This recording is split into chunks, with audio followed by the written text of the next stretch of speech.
बाबा जी की प्यारी सात संगत जी, राधा स्वामी जी। सात संगत जी, आज मैं आपके साथ एक ऐसी बात शेयर करूंगा जिसे सुनकर आपको सच में बहुत ज़्यादा खुशी मिलेगी। और यह बात सुनकर आपको इस बात का भी एहसास होगा कि संत सतगुरु क्या हस्ती होते हैं।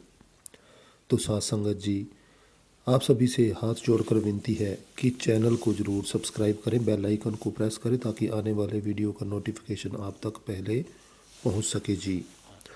तो संगत जी, बात कुछ इस प्रकार है कि एक भाई साहब बहुत ज़्यादा बाबा जी के टाइम से पहले से सत्संग सुना करता था और सेवा भी बहुत ज़्यादा किया करता था।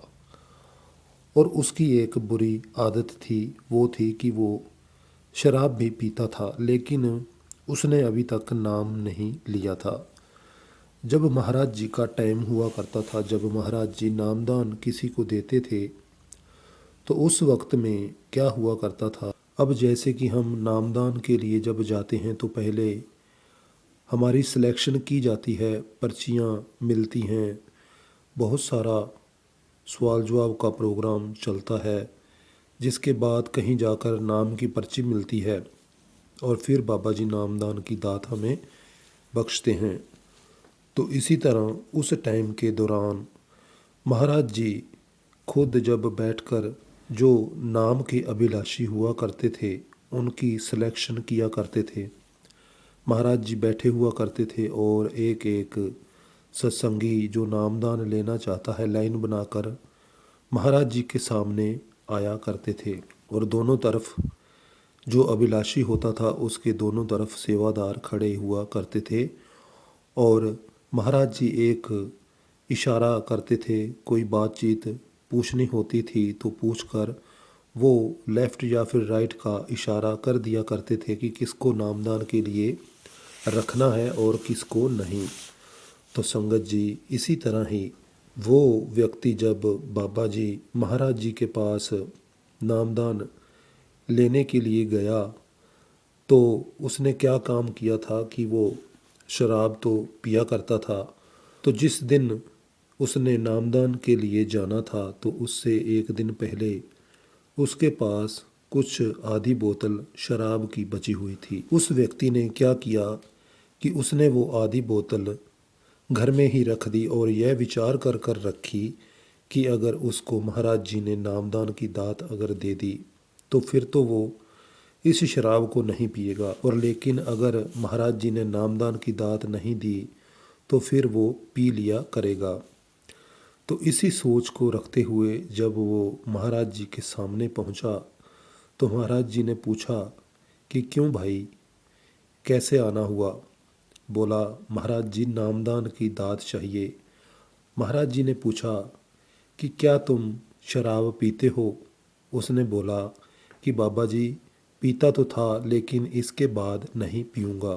तो महाराज जी ने कहा कि बेटा, जो तुम पहले से ही अपने घर में एक आधी बोतल जो शराब की रख कर आए हो, पहले उसे ख़त्म कर लो, उसके बाद फिर मेरे पास आना। तो सात संगत जी, बाबा जी ने महाराज जी ने एक इशारा किया और उसको सिलेक्ट फिर नहीं किया गया, सेवेदारों ने उसे बाहर निकाल दिया। तो सात संगत जी, जब वो बाहर आया, बहुत पहले तो रोया भी बहुत ज़्यादा कि उसके साथ यह क्या हो गया, क्योंकि जब किसी को नामदान की दात के लिए नहीं चुना जाता और ख़ासकर उस समय तो महाराज जी सत्संगी को चुनते थे तो क्या मन पर उस दिल पर बीतती है यह तो वो जान सकता है जिसको नामदान की कभी पर्ची नहीं मिलती।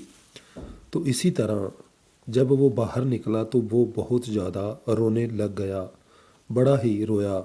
लेकिन उसने बाद में इस बात पर बड़ी ही खुशी भी जाहिर की। खुशी किस बात की, वो सोचने लगा कि मैं नामदान चलो ले लेता, नामदान लेकर चला जाता। लेकिन कई बार मन में यह भी विचार आता है कि जिससे नामदान लिया है वो कोई पहुंचा हुआ संत महात्मा भी है या फिर नहीं। लेकिन उसने फिर ये विचार किया कि मैंने जो हरकत की, जिस सोच से रखकर मैं घर में एक शराब की बोतल आधी बोतल रख कर आया और जैसे महाराज जी ने मेरे को वो सारी बात बता दी जो मैंने हरकत की है, तो इस तरह से उसे इस बात को जानकर खुशी हुई कि जिसको वो अपना मुर्शिद बनाना चाहते हैं वो कोई आम नहीं, वो कोई पहुंची हुई हस्ती है, पूर्ण संत सतगुरु है, जिसके सामने जाते ही सारे भेद खुल गए। तो इस तरह से उसको इस बात को जानकर बड़ी ही खुशी महसूस हुई। तो इसी तरह साथ संगत जी, हम भी कई बार नामदान जब ले लेते हैं, हम में से बहुत सारे मेरे जैसे भी बहुत हैं जो कई बार सोच लेते हैं कि हमने नामदान लिया है, हमारा मुर्शद कैसा है, क्योंकि हमने अभी तक वो कमाई नहीं की कि हम सतगुरु को पहचान सकें, क्योंकि हम में इतनी ताकत नहीं कि हम सतगुरु की रहमत को, उसकी पहुँच को जान सकें, पहचान सकें, क्योंकि यह तो सतगुरु के हाथ में ही है कि किसको वो अपनी जानकारी देनी चाहता है।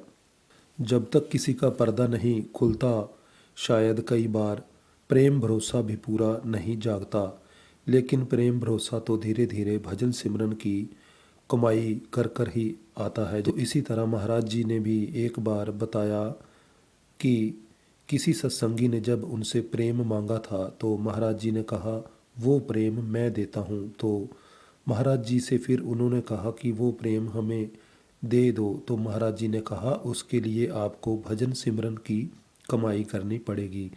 इस तरह जो सत्संगी वो मालिक का प्यारा भजन बंदगी करता है और अपना पर्दा खोल लेता है, तो उसको मालिक पर पूरा विश्वास यकीन आ जाता है। इसीलिए बाबा जी भी अक्सर कहते हैं कि मेरे पीछे भागने से कुछ नहीं मिलेगा, जो कुछ मिलेगा तुम्हें तुम्हारी अंदर की करनी की कमाई से मिलेगा, और जब मिलेगा तो उससे सच्चा प्यार आपको पैदा होगा। नहीं तो पहले की जो हम कच्ची बातें करते हैं वो तो भावुक होकर कई बार ज़्यादा कर जाते हैं तो कई बार कम। तो इसी तरह अगर किसी को ज्ञान अंदर का मिल भी जाता है तो उसकी हालत तो एक गूंगे जैसी हो जाती है। जैसे गूंगा गुड़ की मिठास को नहीं बता सकता कि वो क्या चीज़ है, उसकी लज्जत क्या है, इसी तरह जो नाम की कमाई करने वाले हैं वो उस चीज़ को बयान नहीं कर सकते। तो इसी तरह साथ संगत जी, जो सतगुरु होता है उसके आगे हमारे जो अवगुण हैं वो छुपते नहीं, लेकिन सतगुरु हमें वो नहीं बताते। जब हम सतगुरु के सामने होते हैं तो उन्हें तो हमारी हर एक बात का पता होता है, लेकिन सतगुरु बहुत ही दयालु होते हैं। वो हमारे बुरे कर्मों पर भी पर्दा डालते हैं और हमें इन सब बातों से ऊपर उठाने के लिए नाम की दात देते हैं, ताकि हम उसकी कमाई करें और अपने कर्मों का सिलसिला ख़त्म कर सकें। तो साथ संगत जी, यह थी एक साखी जो हमें एक मोटिवेशन देती है कि एक सतगुरु कोई आम हस्ती नहीं होती, वो सब जानते हैं और उसके आगे कोई बात छिपी नहीं रहती। चैनल को ज़रूर साथ संगत जी सब्सक्राइब करें। फिर मिलेंगे एक और नई अपडेट के साथ जी।